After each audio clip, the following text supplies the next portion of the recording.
हुन्नी बन के क्यों खड़ी हुई हो? बताती क्यों नहीं अपने बाप को? ये क्या बोलेगी? इसने और इसके खानदान ने तो ठेका लिया हुआ हमें जलील करने का। अरे बोलो ना, बोलती क्यों नहीं हो तुम? जी जी अब्बा, मैं ये नौकरी अपनी मर्जी से ही कर रही हूँ। सुन लिया आप लोगों ने? आपकी बेटियां ना बहुत आजाद ख्याल है। एक बेटी तो घर से भाग गई, दूसरी बेटी घर में टिकना नहीं चाहती, उसका दिल ही नहीं लगता घर में, और आप उल्टा हमें बातें सुना रहे। वाह जी वाह। भाई अच्छा, इस बात को अब खत्म करो, खत्म करो। सही कह रहे हैं अब्बा। इस बात को, इस रिश्ते को खत्म कर देना चाहिए।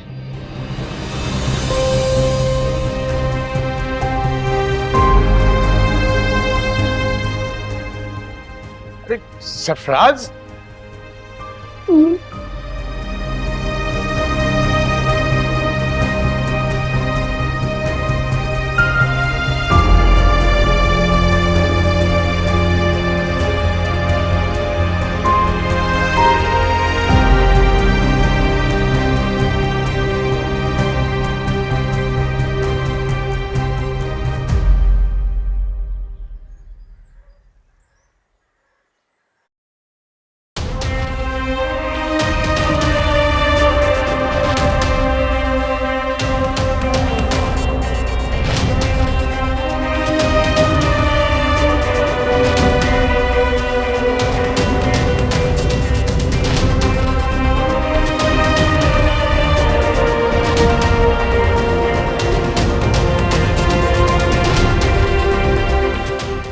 अस्सलाम वालेकुम मम्मा।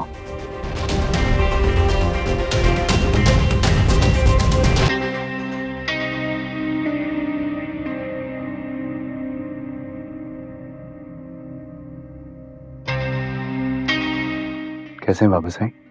हमने तुम्हें यहाँ तुम्हारी खैरियत पूछने के लिए बुलाया है। बैठो।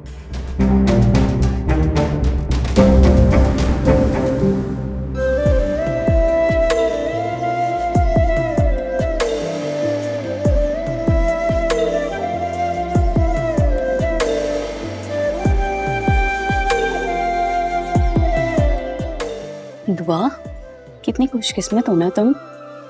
काश हमें भी ऐसा कोई मिल जाता। अरे भाई बस कर दो तुम लोग, नजर ना लगा देना दुआ की खुशियों को। सब माशाल्लाह बोलो। माशाल्लाह।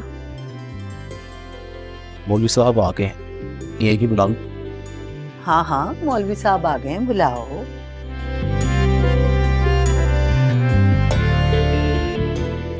मौलवी साहब तो आ गए, लेकिन अभी तक वो साहब नहीं आए जिनको इश्क का बुखार बहुत जोर से चढ़ा था।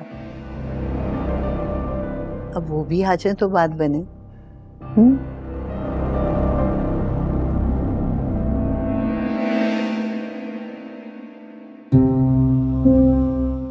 अब तक तो तुम्हें अच्छी तरह से अंदाजा हो चुका होगा कि इस तरह अचानक से तुम्हें यहाँ क्यों बुलाया है।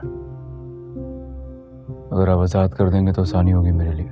हमें अनजान समझकर हमारे पीछे जो कुछ करते फिर रहे हो, उसके बाद भी वजाहत की जरूरत है? हैरत है। मैं कुछ समझा नहीं।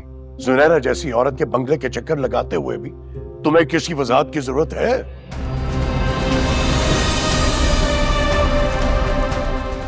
ये पूछने के लिए बुलाया आप लोगों ने मुझे यहाँ? जवाब चाहिए था तुमसे। क्यों? तुम्हारे तो ऐसे शौक कभी भी नहीं थे। अपनी अम्मा साई की तरबियत को दागदार करने से पहले तुम्हें इतना भी ख्याल नहीं आया कि जब उन्हें पता चलेगा तो कितनी शर्मिंदगी उठानी पड़ेगी उन्हें। मैंने ऐसा कोई काम नहीं किया बाबा साईं जिस पर अम्मा की तरबियत या आपको मुझे अपना नाम देने पर शर्मिंदा होना पड़े। फिर जुनैरा के बंगले के चक्कर लगाने की क्या जरूरत है? साफ साफ बताओ। हम सब जान चुके हैं, कुछ भी छुपाने की जरूरत नहीं है। सिर्फ हम तुम्हारे मुंह से सुनना चाहते हैं।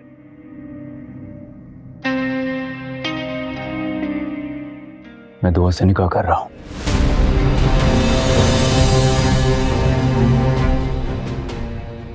नौशेरवा, शायद तुम ये भूल रहे हो कशमाला तुम्हारे निकाह में है, तुम्हारी बीवी की हैसियत से इस हवेली में मौजूद है। ये एक बात तो भूल नहीं पाता। नौशेरवा, ये हम क्या सुन रहे हैं? आप बिल्कुल ठीक सुन रही हैं अम्मा। कशमाला हमारी खानदानी बहू है, उसके मुकाबले में तुम्हें वो गंदी लड़की ही मिली है हमारे खानदान से जोड़ने के लिए।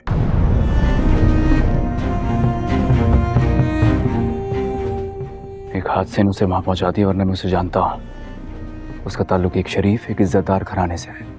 गुलाब का फूल तब तक ही अच्छा लगता है जब तक वो कीचड़ में ना गिर जाए। भूल जाओ उसे और उसे देखो जो तुम्हारी यहां मुंतजिर है। जो कुछ आप चाहते हैं ये मैं नहीं कर सकूंगा। कशमाला आज भी मेरे लिए वैसी हैं जैसे कि पहले थी। मैंने उनसे निकाह जरूर किया है, लेकिन मैं अपने भाई की रूह को शर्मिंदा नहीं कर सकूंगा, कभी नहीं कर सकूंगा।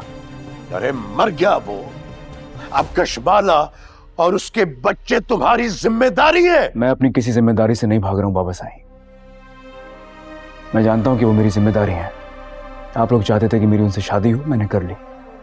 आप लोग चाहते थे कि बच्चे कशमाला इस हवेली में रहे, आपके कहने पर मैंने ये कड़वा घूंट पी लिया। लेकिन आज भी बाबा साईं, आज भी अगर कशमाला मुझसे कहे, मैं उन्हें छोड़ने में एक सेकंड नहीं लगाऊंगा। उन्हें अपनी मर्जी की जिंदगी जीने का पूरा हक हासिल है।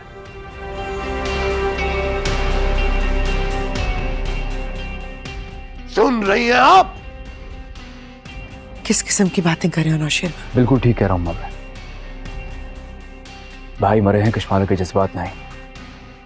अगर उस रोज आप लोग ये जिद न लगाते कि कशमाला को इस हवेली में ही रहना है, तो ये मुमकिन है कि कशमाला अपने लिए किसी ऐसे शख्स का इंतखाब करती जो उसे खुश रखता। कोई और क्यों? तुम क्यों नहीं खुश रख सकते उसे? क्योंकि मैं उनसे मोहब्बत नहीं करता हूं।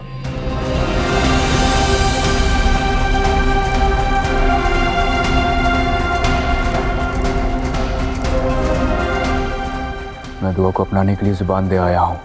गंदी लड़की के लिए तो बाबा साईं, मैं दुआ को अपनी इज्जत बनाने का फैसला कर चुका हूं। इसलिए बेहतर होगा कि आप भी अपनी होने वाली बहू के लिए कोई ऐसा लफ्ज इस्तेमाल ना करें कि बाद में आप उससे नजरें ना मिला पाए।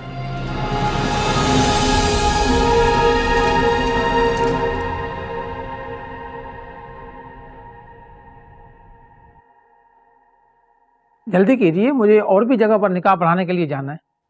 अरे मौलवी साहब, अभी तक तो दूल्हा ही गायब है, तो हम क्या जल्दी करें? हद होती है।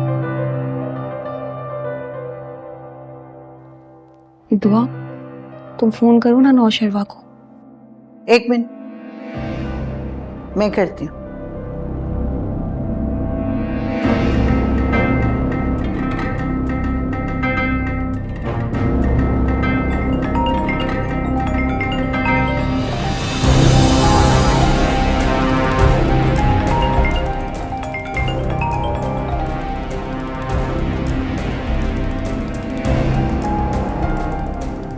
लाजवाब भाई, वाह,